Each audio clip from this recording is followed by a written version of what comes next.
I'll assume that most of you are aware of the aim of this conference, to promote the reform of the money system so that all our money will be created and spent into circulation by government.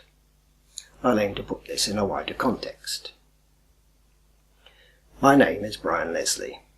For nearly 16 years, I've been producing and editing a bi-monthly magazine, Sustainable Economics. I was introduced to the ideas of monetary reform by my parents in my childhood. They were campaigning for social credit, whose author, C.H. Douglas, identified in 1920 that the chronic shortage of money for purchase of the goods available was a fundamental problem in society. He saw that the struggle for markets, to export goods in exchange for foreign debt, was the prime cause of the First World War, and predicted the inevitability of the Second one if the system stayed unchanged. He argued that we needed national dividends to be distributed to everyone, what are now known as basic or citizens' incomes. This was a matter of social justice, or economic democracy as he termed it, as well as so that all the goods produced could be bought without need to export more than was imported, as every nation was then attempting. He argued that present productive potential was due far more than to any present efforts to what he termed the common cultural inheritance of knowledge, tools, machines and infrastructure inherited by society from the past, without which we'd be back further than the Stone Age. Without it, present efforts would be of little effect.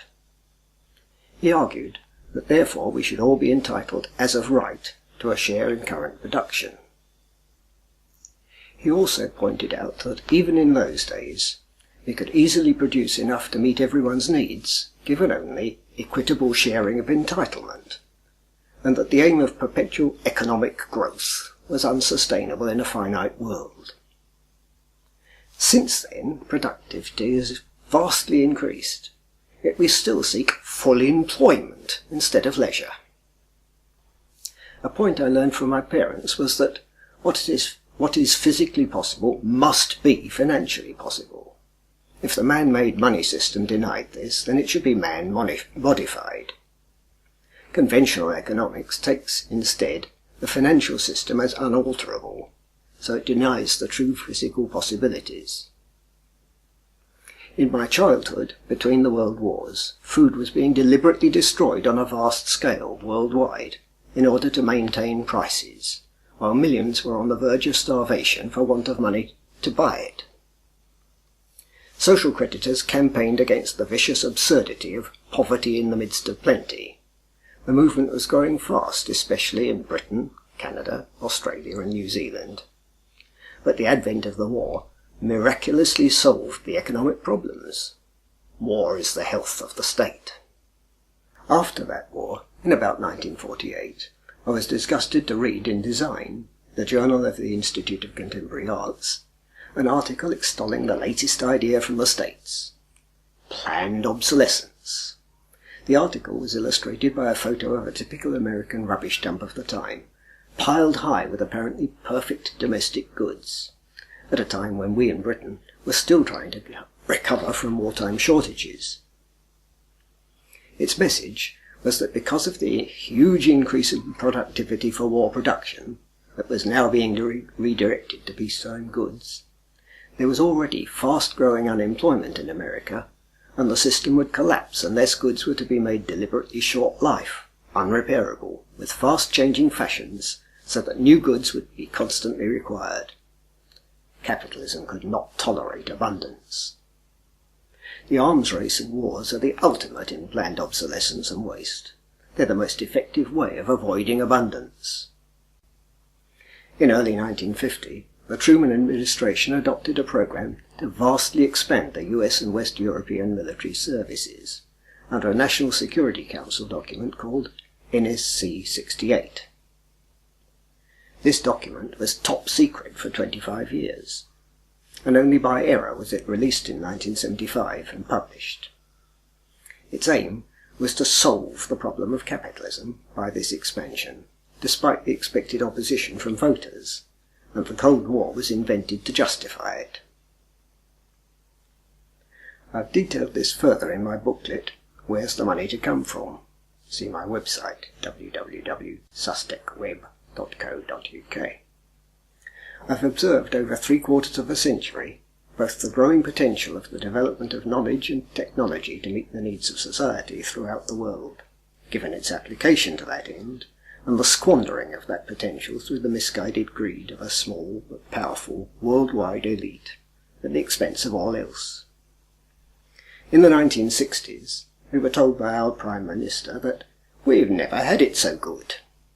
But it was clear to me just how much better we could have had it. At that time, the trade unions were looking to a future leisure society. Yet despite the incredible increase in automation since then, we are working harder than ever and still demanding full employment. As a result of this madness, we've suffered the arms race, wars, and the squandering of the environment, to the point that we're now facing the serious, potentially terminal multiple threats of climate change, peak oil, deforestation, species extinctions, and devastating pollution of soil, air and oceans. And, not much publicised, the exponential growth of all levels of debt, private, commercial and national, all fundamentally because of a financial mechanism kept in place for the profit and power of a small elite, which forces desperate competition for financial profits. Let's run through a few of the graphs I've found from various sources to illustrate this. First, from Mike Robleton's book, The Grip of Death. The growth of money and debt in the UK from 1960s to 1996 shows that in 1984, total domestic debt for the first time exceeded the total money stock, and has since then continued to grow faster than the money stock, as an inevitable result of nearly all our money originating as interest-bearing bank loans. Next, the UK national debt from 1996 to 1998, also showing an accelerating rate of growth. Then UK personal debt, broken down into secured lending, other consumer credit lending, and credit card lending from December 1993 to September last year. As I record this, the latest news is that credit fears send markets plunging as debts, especially mortgage debts, get out of control. Mortgages form a major part of the secured lending, and this graph shows their growth from 1996 to 1998. They are now a major way that the money supply is created. House prices have been inflating faster than most other prices as a result of recent low interest rates and shortage of land with planning permission for building, being pushed beyond the ability of an increasingly large section of the population to buy. This graph, covering from 1969 up to August 2006, illustrates that they had by then reached a maximum possible level for first-time buyers, though the rise was then still steep overall. It's now slowed down as debt levels increase further. At last it seems to be sinking into the elite who are pulling the strings of power that things urgently must change drastically if there's to be any future for humankind.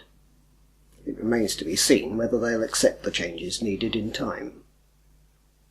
Massive popular pressure must be built, and the growth of the global justice movement gives us some hope if we monetary reformers can get our message out to it. For most of human history, population levels have been limited, consciously or not, by the carrying capacity of the environment, either by hunger or disease, by warfare, or by social pressures and conventions, or by contraceptive techniques. Because of high death rates in childhood and beyond, in the past, large families generally didn't result in rapid growth of population. Recent improvements in healthcare have been responsible for the now alarming rate of growth of the global population. This graph illustrates this point effectively. Despite the alarming rate of growth of the world's human population in recent decades, it's calculated that given fair distribution, we could adequately feed everyone. This graph shows a prime reason for the currently obscenely unfair distribution, and is a direct result of the manipulation by the international financial cartel of our usurious money mechanism. However, unless this growth is halted, or ideally reversed, it's a further cause for serious concern. The prime cause of inflation is, of course, the interest charged on the money loaned into existence, but it also inflates different aspects of the economy at different rates. This graph illustrates this, taking 1968 as the base year, 100%, and comparing it with 1989. Note that while wages and salaries rose by the lowest rate, 345%, federal debts rose by 850%, and federal interest burden by 1,360%. The most effective, non-coercive means of reducing or reversing the growth of world population is through the emancipation of women. Educated, financially secure women with access to means of family planning are far more likely to restrict their family size, especially if they're made aware of the global problem. This is a matter which could effectively be tackled without drastic authoritarian measures if the distortions and restrictions due to our debt money system were lifted.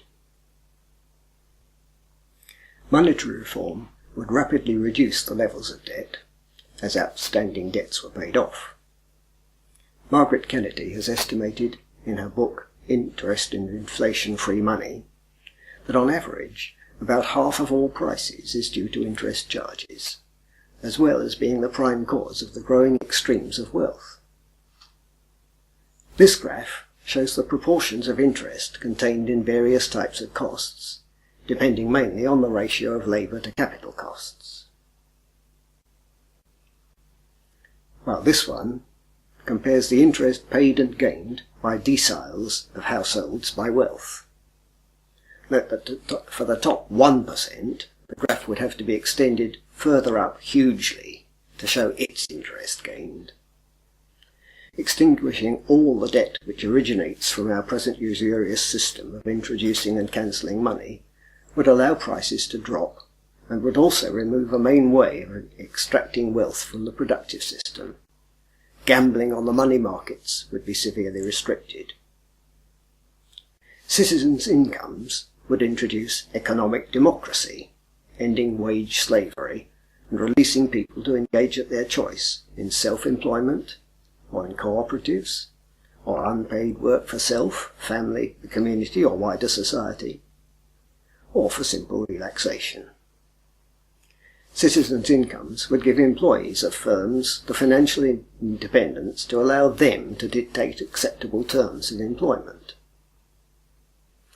The current system enforces desperate competition. In an ideal world, cooperation would be the normal way, with only a minor role for competition.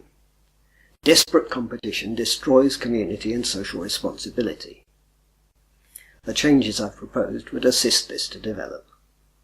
To make the drastic changes to infrastructure and lifestyle, and in design, type and production of goods needed to achieve the drastic reduction of fossil fuel consumption, essential to avoid runaway climate change and instability, we desperately need to promote and develop cooperation.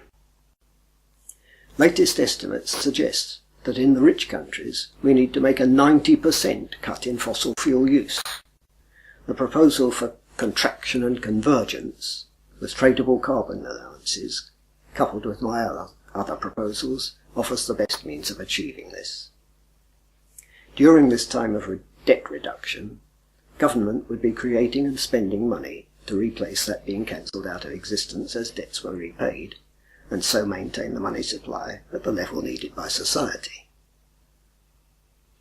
New indicators would need to be developed to estimate this level, since the conditions would have changed unrecognisably, though as Mike Rowbottom has written, not starting a programme of reform is as much an act of faith and a policy decision as deciding to embark on one.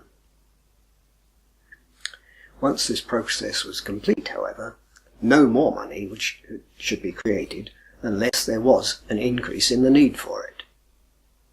It should be anticipated that rather the need for money should reduce over time, once all the major changes needed in the economy were in place, and so taxation and service charges would still be needed.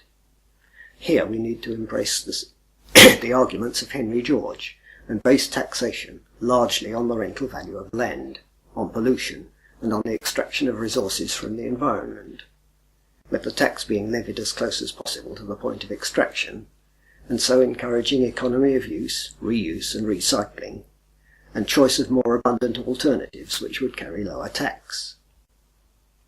There's growing evidence that, beyond a quite modest level of access to resources, increasing wealth or possessions does not increase happiness, contentment or well-being. On the contrary, it can increase anxiety and fear. The threat of climate change makes it urgent to restructure the economy to reduce material and energy consumption. Goods must be designed for durability and easy repair and maintenance. The drive through advertising to make people dissatisfied must end. The pressures against these developments arise from the grossly unequal spread of wealth, fundamentally due to the debt money system. This makes it imperative to reform this system as soon as possible. This isn't to suggest that I've covered all the changes needed, far from it. One other change urgently needed is the ending of the psychopathic corporate personhood, which can be shown to have developed through the policies of the lending institutions and their misuse of the financial wealth to influence legislation and legislators to their advantage and to the detriment of the rest of society. Another issue is the gambling on foreign currencies and on the stock market, which extract wealth from the producers. A Tobin tax on both would go far to damp this down, but ending the bank's ability to create the money used for these activities would have a more fundamental effect. There are other changes needed, but most of the more serious problems originate as a result, directly or indirectly, of the debt money system. This makes a fundamental change in this imperative and urgent. To finish, I'd like to quote from my website. My aim is to promote ideas which can contribute to creating conditions for humankind to live into the indefinite future in harmony with each other and with nature, the natural world on the health of which we all depend for our own health. I regard 5 main issues in economics as essential for this. 1. Fair distribution of wealth and access to natural resources, to be achieved by 2. Securing for communal benefit, by means of land value taxation, the basic rental value of the land in its unimproved natural condition, and 3. The value of natural resources before any work is done on them, to be collected by resource taxes as well as pollution taxes supplementing regulations restricting pollution, and 4. The reform of the money system to end the enslavement of humankind by the false debts which are generated by a money supply consisting of interest-bearing debt, created by the world's private banks as loans of credit. We need instead to have a permanently circulating, debt-free supply, initially spent into existence by governments, and ensuring that what is physically possible and socially and ecologically desirable is made financially possible. Given the above, the final requirement is 5. The introduction of generous citizens' incomes to distribute to everyone their fair share of the value of natural resources, as collected by items 2 and 3, and of the value of the common cultural inheritance of the infrastructure, knowledge and skills passed down from the efforts of past generations. The main obstacle to change, as I've advocated, is the power complex of banks controlling TNCs, controlling governments and the public media. We live in a matrix of lies and myths supporting these institutions. The prime myth is that we live in a democracy.